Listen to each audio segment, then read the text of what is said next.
if you're accepting that your set of actions propagate out as causes of future actions for yourself and others, then everything you do takes on a kind of weight. Acting slightly more compassionately, being more understanding, being more reasonable, that propagates out.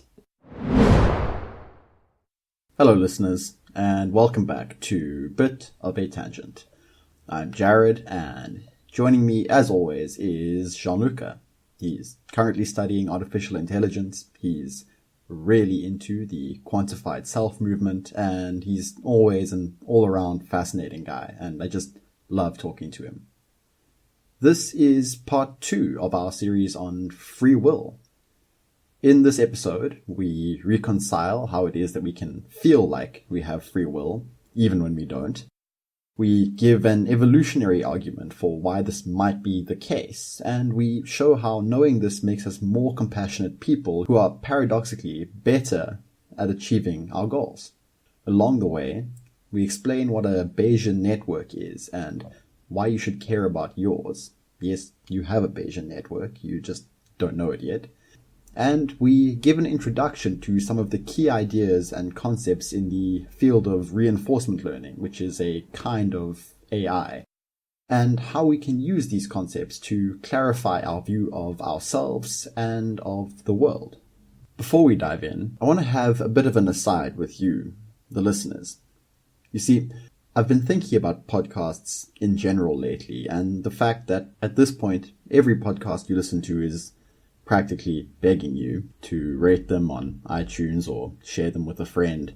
And obviously you can't do that for everything that you listen to. And in some sense, everything, every podcast, video, and tweet is competing for your attention. Now, the two most valuable things in the world are your time and the quality of attention you can pay to that time. So thank you for choosing to listen here. Jean-Luc and I don't take it for granted. And our promise to you is that we will keep trying to bring you conversations that are genuinely enjoyable and that really are useful. So rather than putting the responsibility on you to share this, what I'm saying now is that it's our responsibility to create something beautiful, something that deserves to be shared. So hold us accountable to that. Anyway, without further ado, here's the episode of Bit of a Tangent.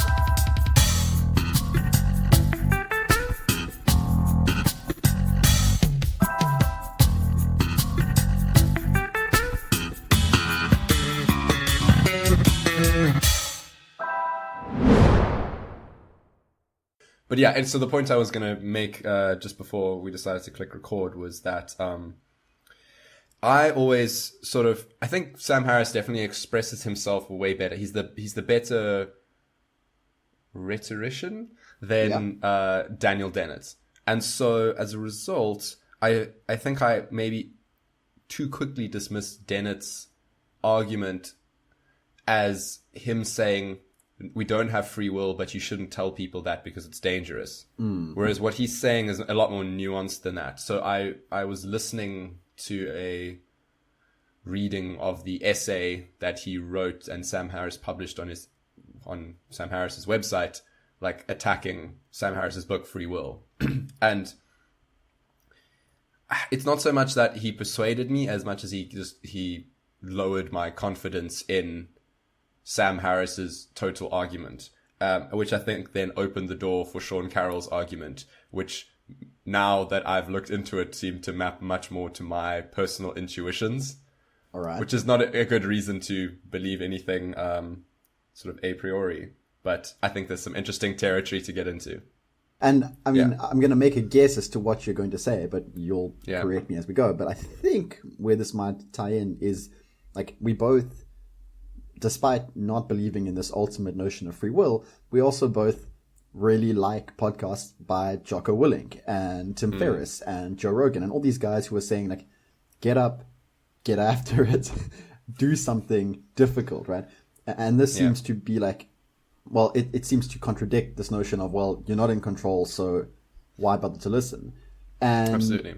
I don't think that actually either of us do see a split there. Like, I can fully integrate those messages and not have to have free will. And I will make the case for why I think that's the correct position to hold here. And I think, well, where we're going to be going with this whole conversation is now that we've laid out some of the arguments, and we'll make maybe a few minutes to close those off, right? Because we kind of got interrupted in the middle of it. But we can close off our final arguments, let's say. And then what I think will be most useful is we say, look, even if you still disagree with us, how about for the next hour or whatever, just pretend that we're in a universe where this is true, right? Even if you disagree. And if you agree, well, that's already so. And let's just discuss some of the logical implications of this. And wherever that leaves us at the end, well, at least we've got some new and interesting perspectives. 100%. Cool. Just to summarize what we spoke about in the last discussion, and at least this is the way I summarized it and the way it made sense in my mind. You've got this main argument that we focused on, which has most recently been propagated by Sam Harris in his work on free will, from the book of the same name, and in many of his talks. And it's essentially the argument from determinism, right? Which says, look at the universe. Physics is deterministic, like classical mechanical physics, and quantum mechanics is pretty much random. And either way, those things don't lead, once scaled up to the level of the brain, to your ability to have any influence over them, right? They are either deterministic or random, and either way, it's out of your control. Right. Then we also looked at some experimental evidence where subjects were seated in a laboratory and monitored with an EEG, and the researchers are able to preempt their subjective experience of having made a decision with some neural patterns that show that a decision arrives to you out of seemingly nowhere long before you feel like you've made a decision. And they had a lot of predictive power in this as well. And then we did some sort of like phenomenological thought experiments. So the thing of picking any movie you like, and we observed that only some movies occur to you. Like others didn't even occur to you to choose from. So in that sense, your choice was not free. And the ones that occurred to you seemed to just manifest from somewhere in your mind. And then which one out of those you chose specifically, you weren't really free to choose either. One just occurred to you to be the one. And even if asked for a justification, and even if you were able to give a justification as to why you picked that, we spoke about the split brain patients and how that justification can just be some post hoc rationalization that your brain is doing to reduce cognitive dissonance.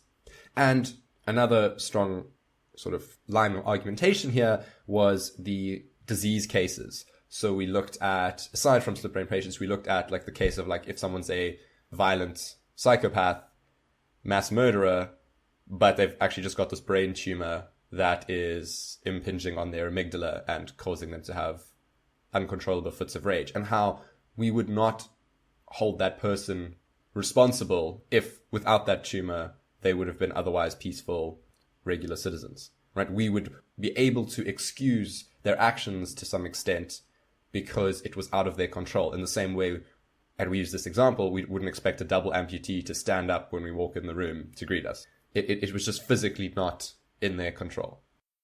And just to preempt where I think this conversation is going to go, right? And to maybe preempt some objections here, excusing the person with the brain tumor, and I think in that thought experiment, we kind of just kept asking, well, how small can this tumor get, right? And I think that's an important line of reasoning. But either way, excusing the person in the sense of not holding them ultimately responsible doesn't mean we don't want to prevent violent psychopaths from running around society. And absolutely. Choosing not to hold someone morally responsible for some action doesn't mean we choose to do nothing at all about it. Right. And that distinction, right, this thing of choosing to do nothing and choosing in a very specific sense here is going to be a major theme of today. And I think that's where the meat of our intuitions come in with regards to things like taking responsibility and doing the best you can. Yes, absolutely. So just to sort of round off that whole Sam Harris determinism nugget, essentially you have the conclusion that you are not the author of your own thoughts, which I believe is Harris's way of phrasing it. That these thoughts come to you from somewhere in your brain, but you don't have choice over them, right? You don't have choice over your desires or what occurs to you in a very strong sense. Yeah. But then we also know, as reasonable, well-informed people, that everything else is kind of out of your control as well, right? You don't choose your genetics, you don't choose your upbringing, you don't choose many aspects or any aspects of being here on Earth and how it plays out, how the dice is rolled. And so because those were not yours to choose, and because every choice, in quotes, that you feel you have made along the way wasn't freely yours to make and was not something you authored, then we can't really blame you or credit you with where you are now. We can't really blame or credit anyone with where they are now from that line of reasoning. If you're looking at T0, you could not set the parameters. You couldn't choose your genetics. You couldn't choose your family, anything. And at T0, the choices you could make were not actual choices. Then at T1, it was purely predetermined. And therefore, the same thing happens at T1 to T2 and to T3. And so at Tn, you have just arrived there. And anyone else starting at T0 with the same parameters would have just been in exactly the same position, according to this deterministic line of reasoning. And the moral implication of this that I think we sort of briefly touched on, but didn't really get to explore, and will certainly explore now, is that you discover once you've accepted this idea that it's kind of hard to hold a grudge. And I think that's a good springboard for diving into the conversation. Before we do that, do you mind if I just quickly round out that discussion as I see it, and then let's hit there? Yeah, good idea. Yeah, nice. I think you've covered everything that we covered last episode, but there are a few things you said there, such as you referred to just this idea that you don't choose your thoughts. And this is still very difficult, I think, to get a grip on. And we're making the mistake sometimes, I think, of assuming that every listener is on the same page as us, where, like, if you've been disagreeing with us from the start, and we say that, well, you're definitely not going to be convinced, and you're probably going to be even less convinced, because as that person would see it, we're just making these wild, speculative claims and really not substantiating anything. So I just want to try and give a little bit more credence there and outline what I think is a subtlety which, again, gets masked by the effect of using words specifically in this case, but they're the same words that we use more generally for different purposes in like wider conversations and society. So just as like our last or possibly last reference to an interesting medical case here, there's a great NPR Radiolab episode on loops. And in this, they have a woman who unfortunately she suddenly one day finds herself with a brain condition where she will just repeat the same set of words and actions over and over again. And the reason I really like this example is because, you know, when we say like, you don't really get to choose how something plays out. Well, this is great evidence of just that idea, right? This person, whatever's happening at the level of their brain, something is happening that is causing that to just loop around. And so she starts saying a sentence and she starts talking to her daughter, and she reaches the end of the tape essentially and just restarts it. And she does this, I think, for almost 24 hours. And I would suggest listening to the Radiolab episode. I think it's just called Loops, but we'll link it in the show notes. They have some recordings of this woman, and it's spooky and interesting and fascinating. And I really, really loved the whole thing. But it does highlight, I think, this importance of if your brain was set up in the same state and firing in the same way, you wouldn't be able to control the next sentence, right? I mean, was she free to change the words that came next in the sentence? Well, clearly not. And shouting at her for repeating herself would be a moral failing on our part. Mm. Then the second thing, which you said there, right, of not choosing your thoughts, I think it ties quite usefully into meditation and the general philosophy of things always arising by some set of prior causes and us not having as much control, right? And that sentence or that word, not having control, will be the trigger point for the people who agree with us are already saying, yeah, well, I know what you mean by control here. But the people who disagree are saying, how can you reference control and free will in the same sentence, right? And in some sense, this argument gets bogged down by not being clear what we mean here. So there's another concept that Sam Harris uses quite often, and I think it's subtle and important. And he will often say something like, it is always now. And what he's saying, right, is the ability to feel the sense of free will is essentially the feeling that you could do otherwise. It's that moment of indecision or agonizing over a decision, right? It's sitting there and saying, I want to go here, not there. I want to watch this movie, not that movie. And that feeling is basically a projection of your mind into the future. You're thinking, well, there are two possible futures here, one in which I turn left and one in which I turn right. But the reason that the phrase, it is always now, is so important is because Harris is pointing out something important. And that is that feeling, right, that the future could be different is itself just another thought that is present right now. And his point is, this future you're imagining, right, or these two opposing futures, you never arrive there. In some sense, you are always just present in the immediate moment, and whatever is arising in your mind is still just a feature of the immediate. So in that sense, the future is determined, but the future as the entity that we're conceptualizing it as, it doesn't really exist in that way.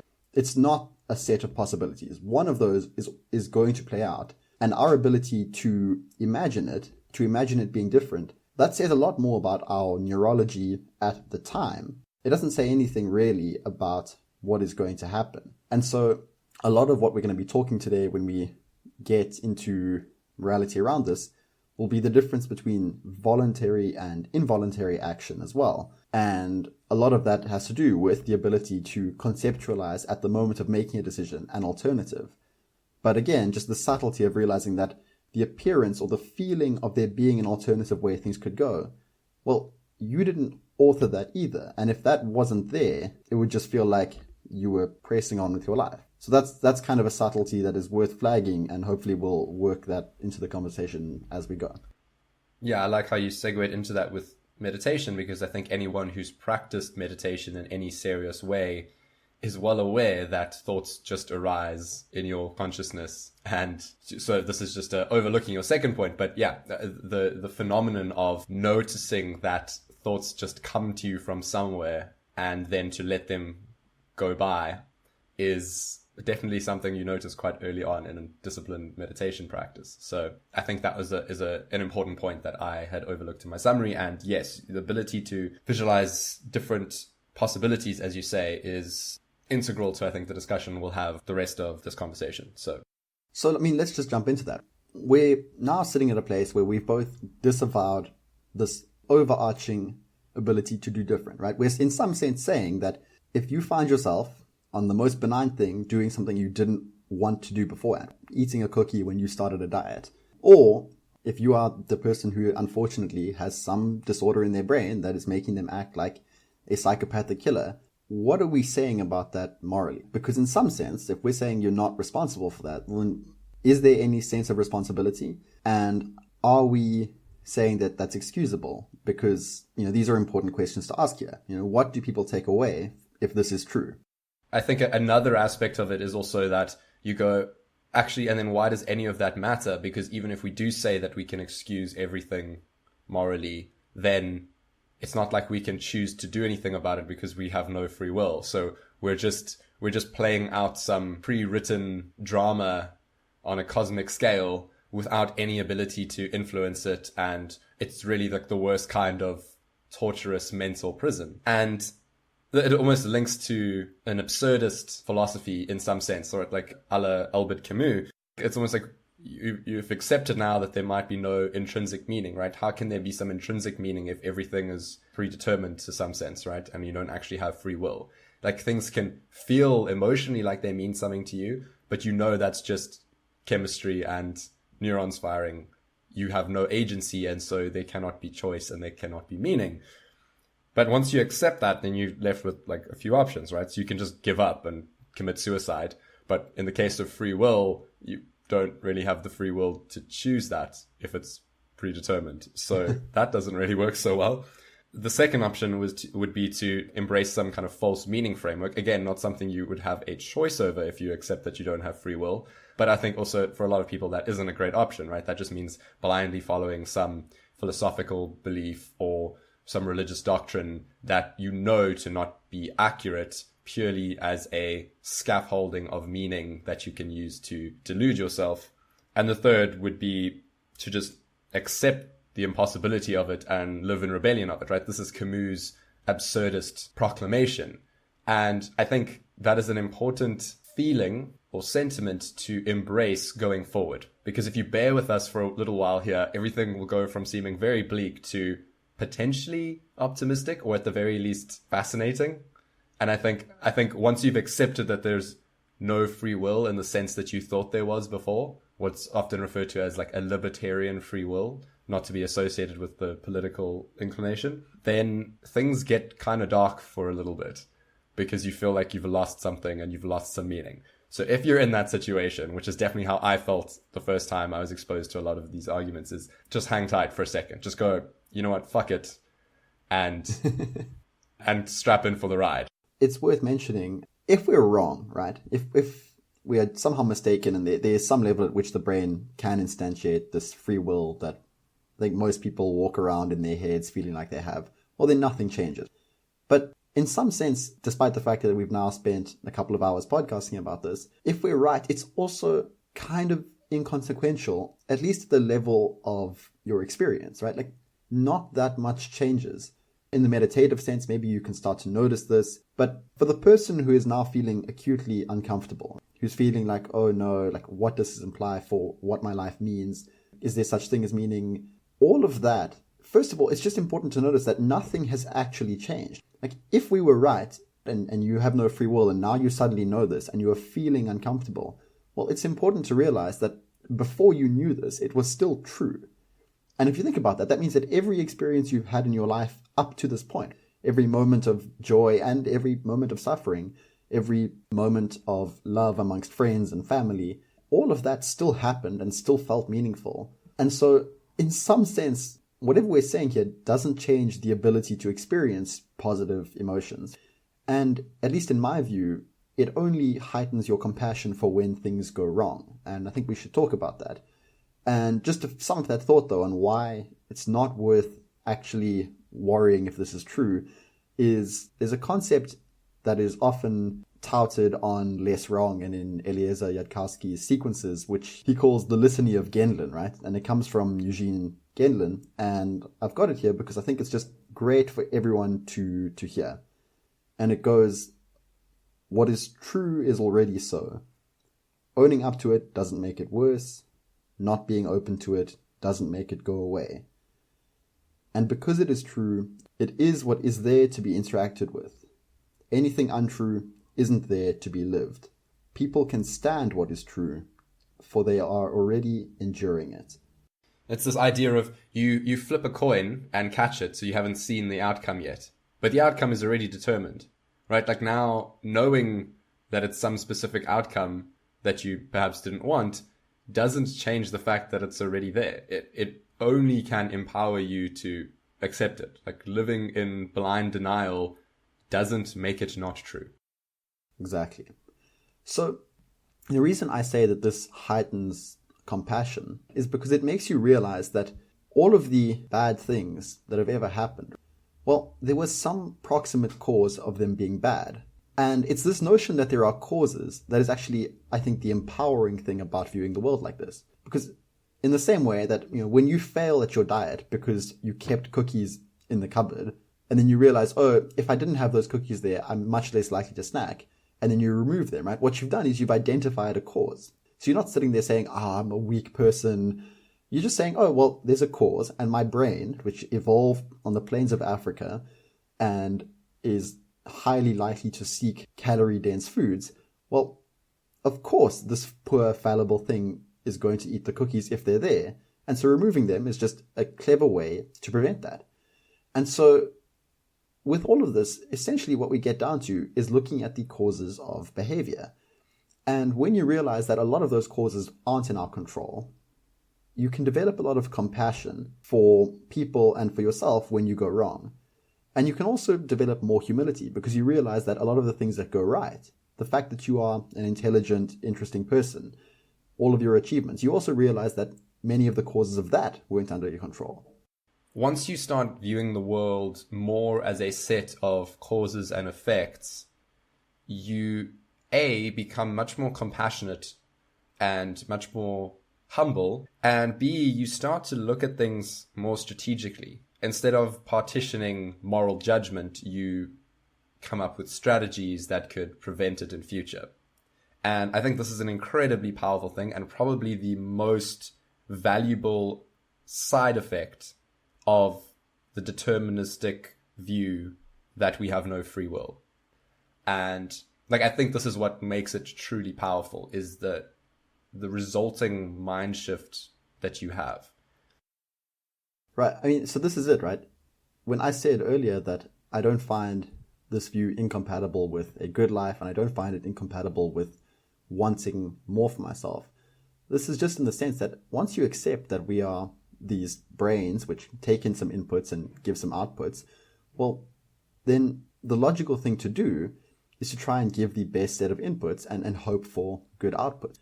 And this, you kind of get a little bit of a snake eating its own tail effect here, where it's like, well, what made you want to get the best inputs, right? And I'm happy to bite the bullet there and say, well, I'm just lucky.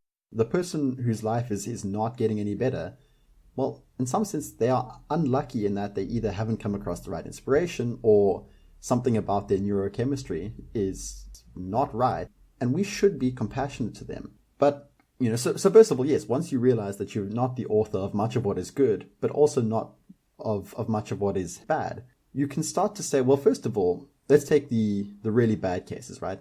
The people who have brain tumors that are pressing on their amygdala, however small that subset of the population is. But I think the important thing is if you extend that thought experiment, you realize that, well, anyone who is going to go and shoot up a school, there's something happening in their brain and it's not good. And there's two important things here. One, the reason why the brain tumor is less worrying than the person who, without a brain tumor, goes and shoots a school is because no free will need be involved, but we can say something about what that person is likely to do in the future. In some sense, we're just drawing an inference based on looking at the state of that person's brain, or at least what we can infer about their brain based on their actions. So the person who, with no apparent tumor or brain disease, goes and shoots up a school, the reason that we say, let's put that person in prison, well, there are a few, right? The one is because we want to ensure that they can't do that again.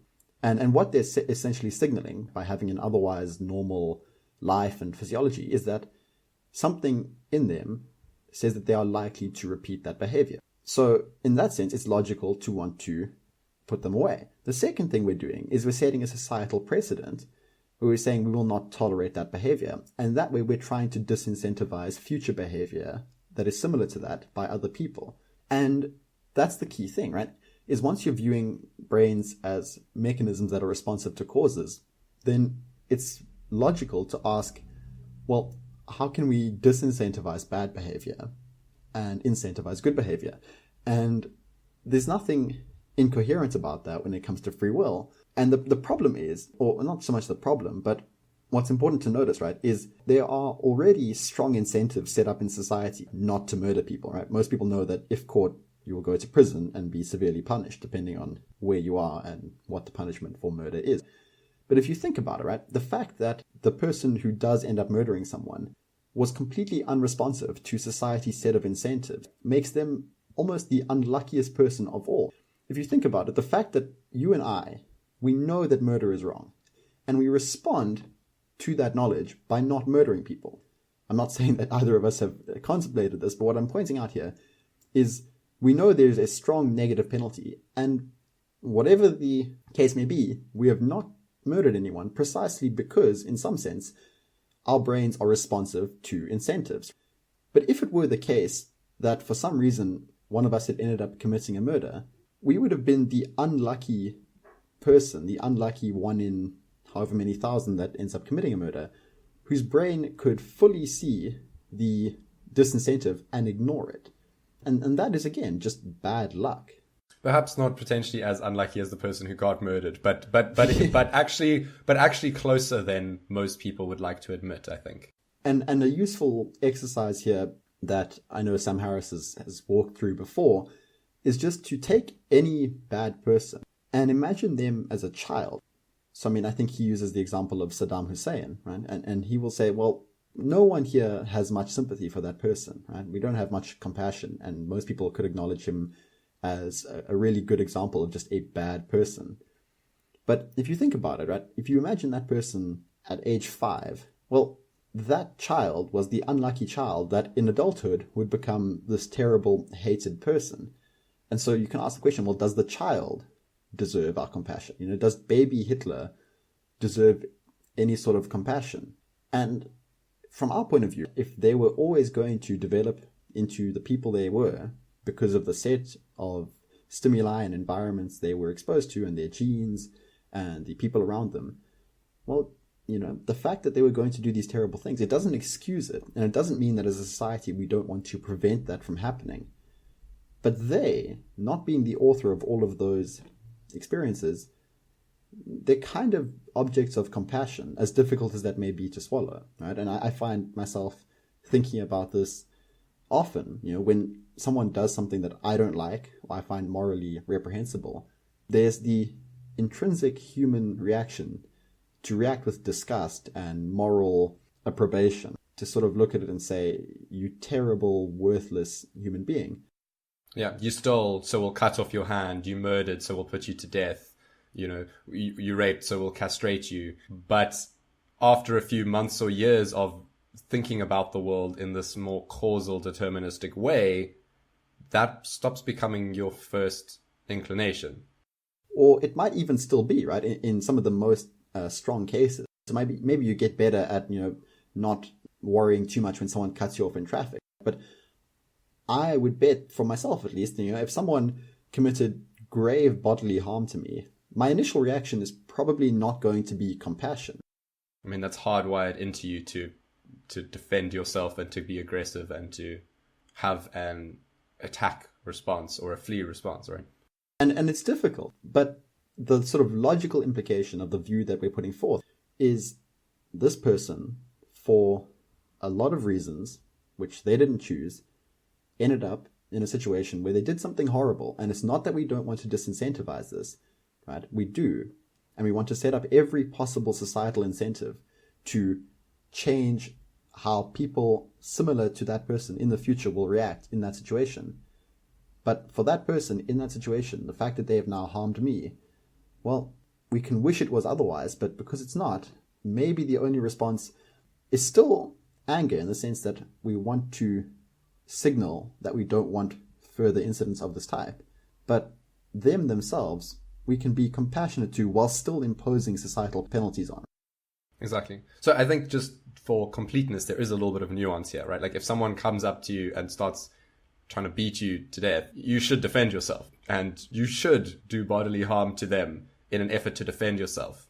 But that is a different thing from someone comes up to you, beats you to the edge of death, and you spend 2 years recovering, and then you go and systematically like murder every one of their family and torch their house. And like that's a very different thing to defending yourself in the moment. Stopping someone else doing something bad to you is not the same as mob justice or long-term grudges or retribution that is disproportionate and ultimately unhelpful.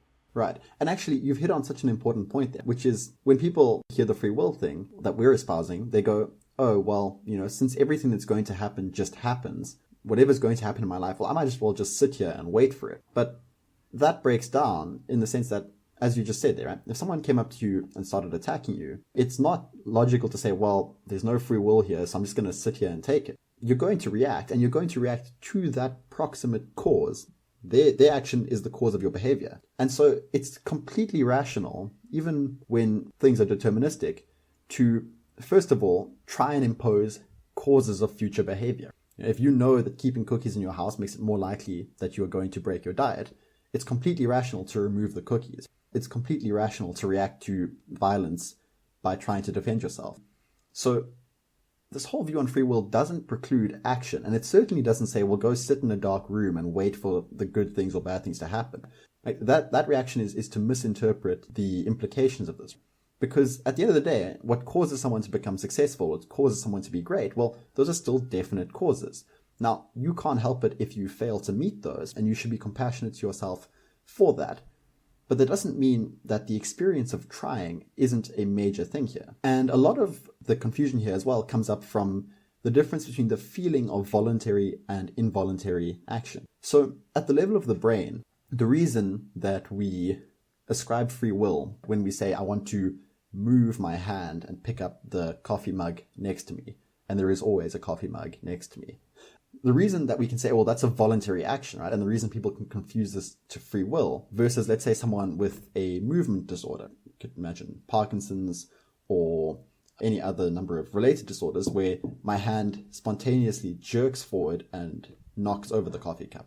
We will, first of all, excuse the second case, right? And say, well, there was no free will in particular, right? They have a disease and something is going wrong with the firing in their brain. So now why is that different from the first case? Well, at the level of the brain, what's happening is movement, and I'm going to make yet another promise that we're going to go much deeper into this in our episode on predictive processing. But movement could be thought of as your brain, first of all, making a prediction that that is what's going to happen. So your brain says, it is likely that I'm going to move the hand to the coffee cup. Then some set of neurons fire and the hand moves there, right? Fulfilling that prediction. And so the reason that it feels voluntary is because the experience, as it played out, matched the initial prediction. So the reason then that you get a difference between involuntary behaviors is if my hand just was to suddenly, let's say I had a mini seizure right now, right? And my hand jerked to the left and knocked the coffee cup. Well, because I didn't predict the seizure, right? I didn't predict the movement. And so that would be flagged as an error message within my brain. And that error message will say, oh, involuntary movement. And so I think even though this is a very small example, it's a really important one because it can be quite instructive to people to realize what it means for something to feel voluntary and to notice that voluntary and involuntary, rather than being categories, are more like feelings that arrive, right? It's the feeling of having preempted a reaction or an action rather. And the same thing goes for when we feel like we're making a choice. What we're really doing is we are predicting states about the world and the future, given what we know about it now. And it's a feeling that arises.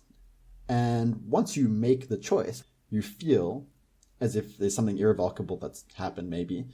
But again, they're all just feelings that are happening right now. And first of all, the alternate didn't exist. And second of all, that feeling that it was a choice you were making is analogous to that feeling that, oh, I made a voluntary movement. It's just the matching of what actually happens to a prior prediction of it. And that prediction, again, is important to notice. You didn't author in some important sense. Yeah, I think this is a good place to jump into what has recently made me feel a little bit uncertain about my views on free will again.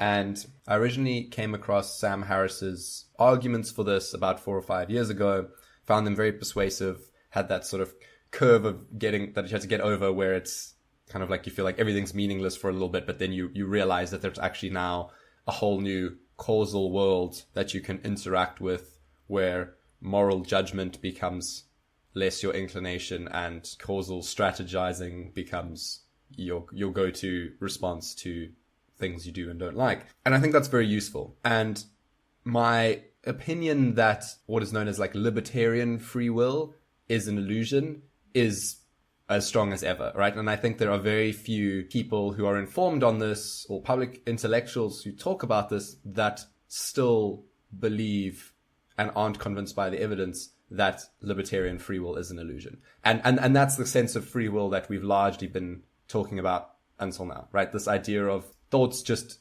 arise in your consciousness, right? You are not entirely in control of retrieving all possibilities at all times and making a selection from them. So I think that's pretty much knocked down. And I would hope that if you've listened to this and the previous discussions on free will, that we have done a sufficient presentation of the evidence that if you were ever going to be convinced by the evidence, you are convinced by it now.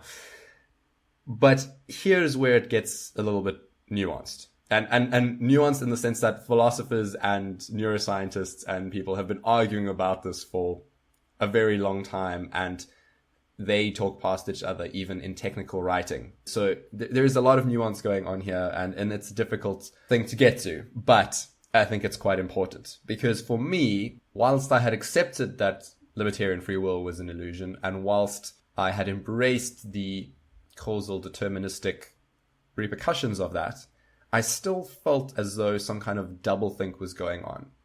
Like, there was still, I think you referred to it earlier as like the snake eating its own tail, in some sense, of all of this like recursive process of, if there's no free will, then you view the world as causal, but you then don't have the free will to actually do anything about it. And so there's still that meaninglessness. And so you almost operate on it at one level of abstraction, right? Where you act as though you are a free agent, but as though no one else is, in some sense. And so there was a sense in which I would look at the lunch menu and feel as though I had free will. I would try and make rational decisions about my life and feel as though I had exerted some kind of free will. And that was sort of one mode. But at the same time, I would have sat down and, espoused the same ideas that I am now, saying that, yeah, we don't actually have free will, and not judging other people because it's unlikely or almost impossible that you would have done any differently if we put you in exactly the same set of starting conditions. And I think that made me feel a bit uncomfortable. There was some cognitive dissonance there.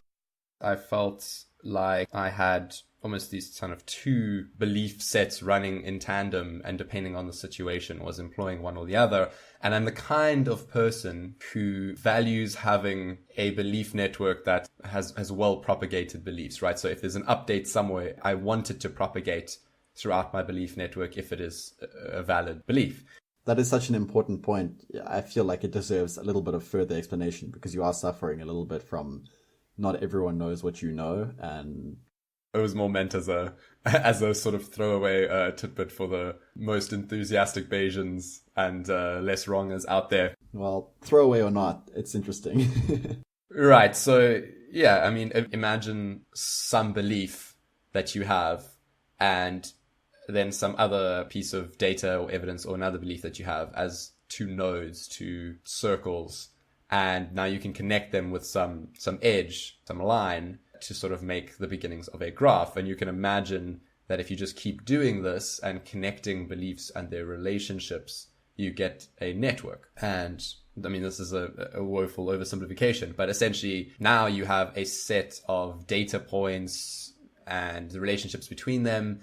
And now you make some observation in reality. Let's say that the pavement is wet, and it's localized to one of these nodes or some of these nodes. But what you should ideally do is then propagate it through your belief network such that all the requisite changes and updates are made, right? So for instance, if you were of the belief that the pavement being wet means that it has rained, but now you've taken in the data that it hasn't rained and the pavement is wet, you now need to propagate through your belief network that there is not an inverse relationship between the pavement being wet and it having rained. Right. So now your model might still hold that raining causes the pavement to be wet, but now your belief that that is a reversible statement is no longer valid. As in, you can always infer that if the pavement is wet, it has rained. You need to be able to say, oh, that's actually not a valid inference. Yes, because there might be sprinklers or something like that, right? So now you've made this observation that it didn't rain and the pavement is wet, and now you need to propagate this through your belief network. And if you do that properly, then you update your full model of the world. But this takes actual work. And so an example of like not propagating through a belief network would be someone who's a fundamentalist of some kind of religion and then learns something doing a scientific experiment, but yet compartmentalizes these things enough and doesn't actually propagate beliefs across their entire view of the world. And so as a result has this sort of bifurcation of their belief set, which makes it very hard to have a good predictive model of things. Anyway, nice. Bit of a tangent. Coming back to that, I am the kind of person who aspires to propagate beliefs through my network well, and this feeling of this doublethink of holding two beliefs and using them at different times was uncomfortable for me. And I couldn't really put my finger on it. And I knew that there existed this other group of people, and they're, the majority, I think, of philosophers who focus on free will are actually compatibilists. And most notably, like Daniel Dennett is an example of this. And I had previously dismissed his arguments too easily. And I had thought that what he was saying was, yes, people don't have free will. I agree with you, Sam Harris, but don't tell them that because that's bad for society. Whereas Sam Harris is going, you don't have free will and you need to know this because that's good for society. And I had assumed that that was all there was to it. But there seems to be a lot more nuance there. And the more I've looked into it, the more complex it gets, right? So just the basic primer on general views about compatibilism is that compatibilism agrees that there is no libertarian free will. It's a widely held illusion. And compatibilism agrees on that. It's like, yes, the world is deterministic and you have no libertarian free will. You are not the author of your thoughts. You couldn't have done otherwise in some important sense. Yes, but it does believe that determinism is still compatible with human freedom, right? So you are not the author of your own thoughts, but you are still free. And that is where their definition of free will comes from. And at first, this may seem like a bait and switch kind of thing where they just change the terminology on you and it seems a bit illegitimate. But then Dan Dennett did make the point that for a long time, people thought, the earth was flat. And then we had to inform people that the earth was round. In the modern world, we still are struggling to explain and educate everyone about the differences between mass and weight, for instance. Like people use those terms interchangeably or incorrectly all the time. Right. How much do you weigh when you mean what is your mass, right? And some of that is just colloquial speak, but many people genuinely don't understand the distinctions. And so in that case, what he is saying is, yes, people have the wrong view about free will and we need to give them the right view about free will. And we don't do that by just inventing a new term or allowing people to persist with this illusion. You have to actively do a good job of educating people about what it really means and the difference between a libertarian free will and actual human freedom. So that won me over a little to his point that there is a difference and that there's a valid reason for using the term free will differently to how the rest of society is using it. But I'm also wary that there is a lot of academies involved in this, and philosophy professors are maybe not the best people to be commenting on like the dialogue that most of society should be using. The thing is, for me at least, it's fine to say that it's compatible with human freedom, but again, that word is being used in such an unhelpful way there, because you're free it's so until vague you as aren't, to be right? meaningless. You're free until a neuron fires and you do a thing, and then later it's just it's just too nebulous to be of use, I find. Yes, and this is why there are so many different fractured subsets of the compatibilists. So that was just the core belief, right? They all have different reasons for why they say this, to be fair to them, right? But for me, at least, the way that I find it helpful to think about this is just that there are causes, and as intelligent agents, we are responsive to them. Some of them we don't get to choose, and some of them we have control over in the sense that there is the preserved option of choosing between different modes of being. But again, the fact that you are in that moment could go either way in some sense. Well, the fact that you arrived there was not of your choosing, and whichever one you choose, again, will not be of that libertarian sense of choosing. But that doesn't make it rational to squirrel yourself away and just wait for good things to happen or cringe in fear of the bad ones. Yeah. I think this is why I can sometimes view this as even more important as a belief. Because if you're accepting that your set of actions propagate out as causes of future actions for yourself and others, then everything you do takes on a kind of weight. It means that when you drive through the city in a setting in which we would all condemn the person who has road rage as being this terrible, angry person, right? Instead of just realizing, oh, well, put an evolved hominid in a small, cramped metal box in 35-degree heat, Celsius, I might add, because we have American listeners, and, well, they turn into this angry, raging maniac. Well, the thing is, if you realize that that is just how hominids such as ourselves tend to react in that situation, then you can also realize that acting slightly more compassionately, being more understanding, being more reasonable, that propagates out, and it means that in the future, because other causally responsive systems, other brains that respond to proximate causes, have come in contact with slightly more compassion and slightly more reasonableness, well, as a cause, those actions are more likely to make those brains also in turn respond in compassionate, good ways. And so instead of destroying the hope for all meaning by saying there's no free will, I find that just thinking in terms of causes means that you can realize that the things you're doing have a tremendous ability to cause good and bad. And because you realize that the agents that respond to this are in some sense helplessly responding to proximate causes, you can realize the significance of your actions, whereas before you might have dismissed it as, well, I'm being an asshole, but these people are free to either ignore me or to be assholes in return. And realizing that you being an asshole is causing that person to be an asshole. That can be the proximate incentive that says to you, well, maybe I just shouldn't be an asshole. And that's the snake eating its own tail, right? Exactly. But in the same way that the negativity and the being an asshole to everyone else would have propagated before, now the equanimity and non-judgmentalism can propagate, which adds, and with no fear of the shameless plug, slack to the system. You now have a system in which every interaction between two people is smoothed by the fact that they are more tolerant of what would otherwise be cause for irritation, outrage, anger, frustration, right? Like the waitress is slightly sarcastic with you at the restaurant, and normally that would make you really upset and demand to see the manager and shout, which would make the manager really upset, and then he would go home and like beat his kid, and then she wouldn't grow up to be the doctor that she'd want to, it's all of these kind of effects in these hypothetical scenarios. But whereas if you just realize that maybe the waitress just got dumped by her boyfriend and she's really upset, and so you would then just not react to it at all and it would end there, right? And so now in every interaction you have this. What we're sort of left with here is ultimately a worldview which can be the cause of increased compassion in your life. And it can also be the cause of a more rational approach to how you get things done, right? You can just realize things that are likely to cause future behavior. And it can also cause you to accept those causes that you had no control over. I mean, some people have variants of the dopamine receptor that make them more likely to engage in compulsive behavior.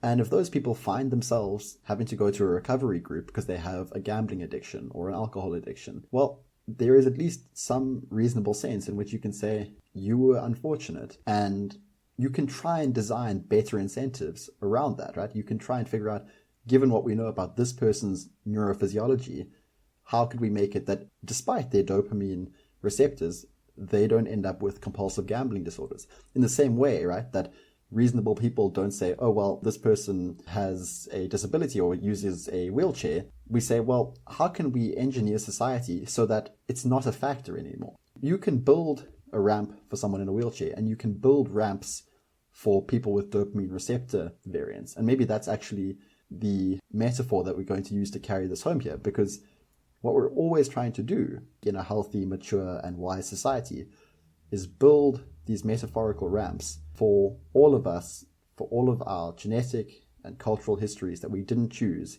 to enable us to live the best life possible. It's a good analogy. I think that summarizes the sentiment very nicely. But I still had that cognitive dissonance, and it still didn't sit well with me.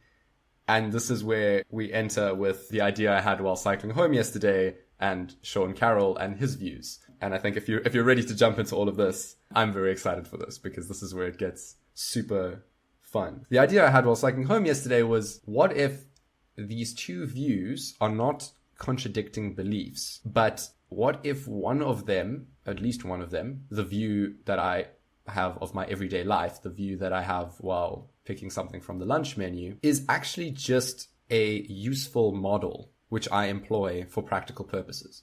What do I mean by this?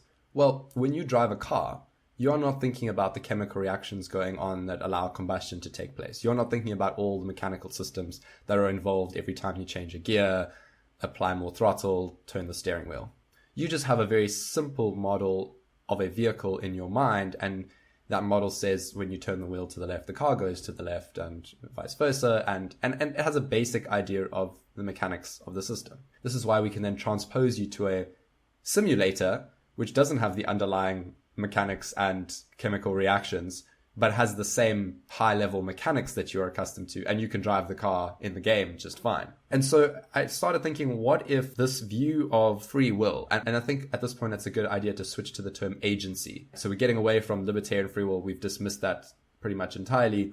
Now we're talking about like human freedom. Now I'm going to use the term agency, the ability to make decisions given some policy, right? And I'm just straight up stealing from the discipline of reinforcement learning here. And while I realize that that may initially preclude much of the audience or some of the audience, I think the ideas are good enough at making this sensible that it's worth explaining. And the switch to the term agency is useful because it gives us the idea of a free agent. It doesn't have to be a human. It can be anything. Anything that can be intelligent, anything that has some kind of goals or desires and can take in input from the world and produce outputs. And here's the interesting thing.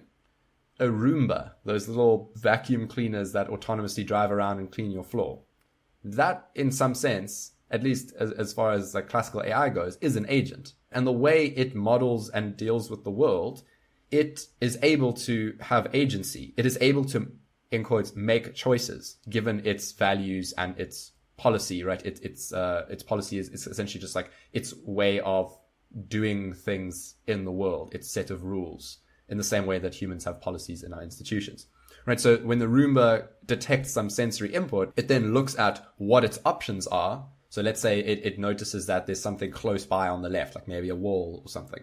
It now then looks at the possible scope of options. And this includes, okay, well, like I can go forward, I can go left, I can reverse, I can still like go closer towards the object to make sure I like get all the dust from the edges. But this is also taking into account its model or its map rather of the room from past experiences. And all of this goes into this really complicated function that allows it to decide which of those choices is better, right? So in some sense, it doesn't have the freedom to pick any choice because one of them just wins out in the function. There's some value that returns a maximum reward. And so it will pick that. Exactly. Yeah. So in some sense, it's just as sort of mechanical and deterministic as our brain when something just arises in our consciousness. And even obviously more so, right? Because it is a robot. It's just easy to grasp. Yeah. It's even more low level. And yet we still say the agent chooses some option given its policy, right? And so that, and everyone who studies AI or reinforcement learning is accepting the fact that that is just a model that we are using to think about the world, okay. Right? We're not actually saying like this is the fundamental nature of reality. We're just using this as a good enough approximation or abstraction or metaphor that allows us to discuss these things and make your Roomba better at not getting stuck and cleaning your whole floor. Right. And okay. The idea that occurred to me yesterday is that I am a free agent in the same sense that an intelligent system like a Roomba might be a free agent, in that I have some goals, I have some policy that can be changed over time. And then what I do is I, in quotes, choose the best option given the data I have from my sensory inputs, my internal map of the world, and the possible outputs that I can exert. And then I choose that option and perform the corresponding outputs. So it might be to choose whether I pick up my coffee cup or my water bottle, and then actually doing that based on the input being that the room is quite hot, so I'd prefer water given my policy, right? So it's just a model of the world. And I think I'm really okay with that. Well, let me just say, because people will maybe react negatively to when you say, well, you just choose the best option given your information at the time, right? And people will just point to all the ways which we fail and say, well, your analogy breaks down because clearly sometimes we're making suboptimal choices. But what I would just add there to kind of try and cancel out that move is when you're thinking about the available information, right? The choice to eat the cookie, even though you're on a diet, doesn't seem optimal from your very high level goals. But according to a body that has evolved on a savanna where food was scarce and where nutrient dense food was always a good thing, that actually might be a perfectly reasonable best plan. Given some model in which your willpower is limited or in some way restricted, it might be better to concede and eat the cookie than to give in to some adulterous behavior or something, like it might be the lesser of two evils. And if you're going to have a failure in willpower, it's better to eat the cookie, but still go to gym and be nice to everyone around you and not cheat on your taxes than to do all those negative things, but not eat the cookie, right? So it's like the function that determines the highest value item is very complicated and incorporates a lot of things. And with humans, it's a lot more complicated than the Roomba. Right. And therefore, there's a lot more like biochemical factors and emotions and various other things, but it still all goes into what I'm calling in this metaphor the function, like the utility function or the expected value function. And the other important thing in these systems is that generally you model them with imperfect information and uncertainty and sensor noise, which is exactly how humans work. And all of these things make it much harder to pick the right choice and require more like sugar coating of the mathematics to protect you from getting stuck in various bad choices. And so like this becomes a whole topic in and of itself and a fascinating one. So if it interests you, let us know and we'll do a whole podcast episode on it. But what I'm trying to get at here is that you can use this as an instrument. This model can be used just like we use the model of a vehicle as a tool that makes it easier to act in our lives. And given that we have imperfect information, given that we have limited processing power and some of these decisions require NP hard computational abilities, given that, doing a reasonably good, efficient computation, given all the noise and everything like that, and coming out with a choice, in air quotes, is exactly what these agent-based systems are doing. And so I think that model is a very nice way of thinking about agency, or in the compatibilist framework, free will. Actually, as you were saying that, I realized something else, which is what you call the best option. That best is only from the perspective of satisfying the criteria of that function, right? It's disconnected from what you from outside of the system might term best in some sort of normative or moral way.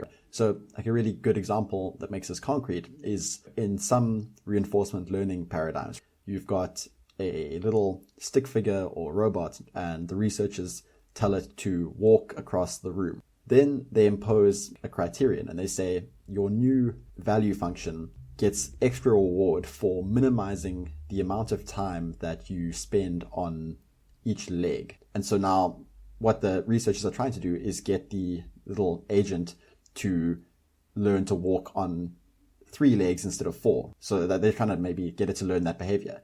But what can happen, it's quite funny to watch videos of this, is the agent can just realize, oh, well, I get more reward if I don't touch the ground with my legs. And it realizes that the penalty for using its leg is only given when the bottom of its foot touches the floor. And so you get these great videos of the robot just flipping itself onto its back and walking on the back of its legs, right? Because it doesn't get any negative penalty for that. And the reason I'm just bringing that up is because it's a great example of where following some sort of policy can have these unintuitive results which are best under that policy, but they're not best in the sense that it's not what the researcher wanted, but it is best from the naive point of view of being in that agent's brain, so to speak, at that time. That is the best or most logical action. And we don't blame the little 4-legged creature inside our simulation for doing that. We're not like, you're an evil creature for having done that and flipped on your back. You are morally contemptuous. We just go, oh, okay, I see what happened here. We didn't design this properly. And then we try better. Right. And that's another tie-in back to the Harris's deterministic causal way of looking at the world and what we were saying earlier about designing ramps for our societies. And it also incorporates this mental model of being an intelligent agent that makes choices, in quotes, and has agency. Right. And I find this to be really satisfying, not just because it gets rid of my cognitive dissonance. And I tend to be wary when something easily just gets rid of my cognitive dissonance because it's often a rationalization or inaccurate. But having given it some thought and then also seen that a similar argument has been made from slightly different angles by the physicist and podcaster Sean Carroll, it seems that this is an idea that is really useful. And also, I mean, we're fans of mental models, as any long-time listener will know. And so essentially what this boils down to is like this model of being an agent and having agency is useful when you're picking something off the lunch menu. It's less useful when you're talking about how to design your societies to minimize violence, aggression, and various other maladies of the modern world. And so it now becomes a tool. And this is the point that I was getting at. It's an instrument. We're not saying that it represents base reality. Most things don't. In fact, we've spoken about it in a previous episode, but maybe even our reality as we perceive it doesn't represent base reality whatsoever. Even our physical and mathematical models. But we can take this as far as you want, but just consider it as it being a tool that you can use to pick something when you want to have lunch and not to be totally frozen by this feeling of eating your own tail and having no free will and everything is just overwhelming and out of your control and predetermined. But yet when you're talking about larger societal things, accepting the fact that there is no libertarian free will and using a slightly different model is much more useful in that context. Right. And I mean, if you think about it, what you're essentially saying there is the varieties of ramps that you can build, they're not limited to one specific type. So this conversation might be a ramp in the sense that it makes some set of people more likely to react less badly the next time they're cut off in traffic. That's a kind of ramp, right? You've set a cause in motion and it's going to cause a bunch of people to act differently. But also, instituting a new 10-year plan for the economy, that is another kind of ramp. Instituting a home that helps people with gambling disorders overcome them, that is a kind of ramp that you're building for those people. So it's just to say that what we traditionally think of as disincentives or incentives doesn't have to only be at the level of big macroeconomic policy or something. It can also just be on the very local level. And what you're getting at is that like some descriptions at some levels are more useful than others. And this is the point that Sean Carroll really hits on, right? Is it's not useful to think of the car as a set of quarks and gluons, right? It's just useful to think of it as this big, robust object that's continuous in time. And something we've mentioned before, right, is it's just the difference between the map and the territory. There's a useful map that represents all of the quarks and gluons, and we call that car. And we can, in the same way, have a map of reality and what it means to be an agent. And it doesn't have to include all of the variables. It doesn't have to include the fact that it's deterministic. We can just act as if there were a set of options, but base reality is what it is. So when that doesn't work out for you, you can retrospectively realize, well, I wish it were otherwise, but this is how it's panned out. That's the compassionate view we've been talking about. Absolutely. And then here's where it gets freaky, is I made a little throwaway reference to our conversation about Don Hoffman's view that reality isn't, and that humans are more likely to have evolved fictional but useful models of the world than accurate ones. And if there's we go into this deeply in a previous episode, link in the show notes.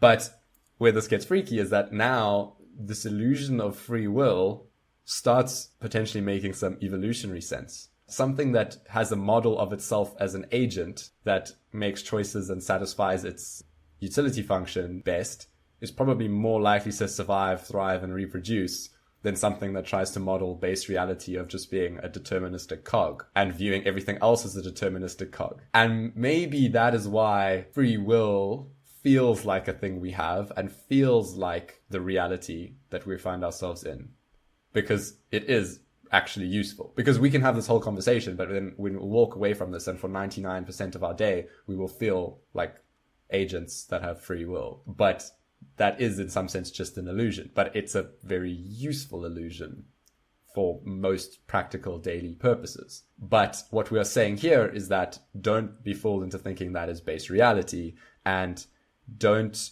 make the mistake of treating every situation or every problem or every challenge with that same view of I am an agent, you are an agent, and I just need to maximize my own utility. Because sometimes the way to maximize your own utility is to model the people around you as having no agency at all, in the sense that you need to build better societal ramps for them, or we all do for each other.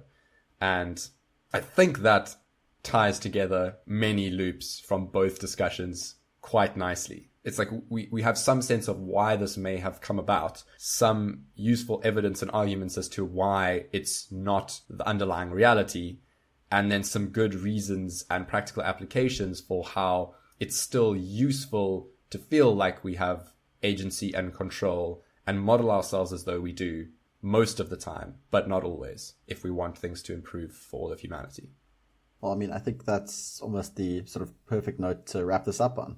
Well, it's not quite the perfect note. The perfect note would be to say that, like, yes, so you don't really choose what it is that you want and what thoughts come into your head, but you have the agency to do whatever you want with that information in some sense. But we hope that what you choose to do with that information is share this podcast with people who might find it interesting. Because as an agent satisfying your utility function, that would also most satisfy us as the hosts of this podcast. And it would very much benefit us because with podcasts, the only way people really find out about them is through sharing it. So if there's someone who you think would really benefit from conversations like this, please do share, because we really like doing this. And if the podcast keeps growing, we can afford to keep doing this. So that's true. Or from another way of putting that, causally, we hope that we've actually created something that causes the brains of human beings to enjoy it and want to share it. Elegantly said. There we go. This has been a very fun conversation. Thank you very much. Thank you, sir. Until next time.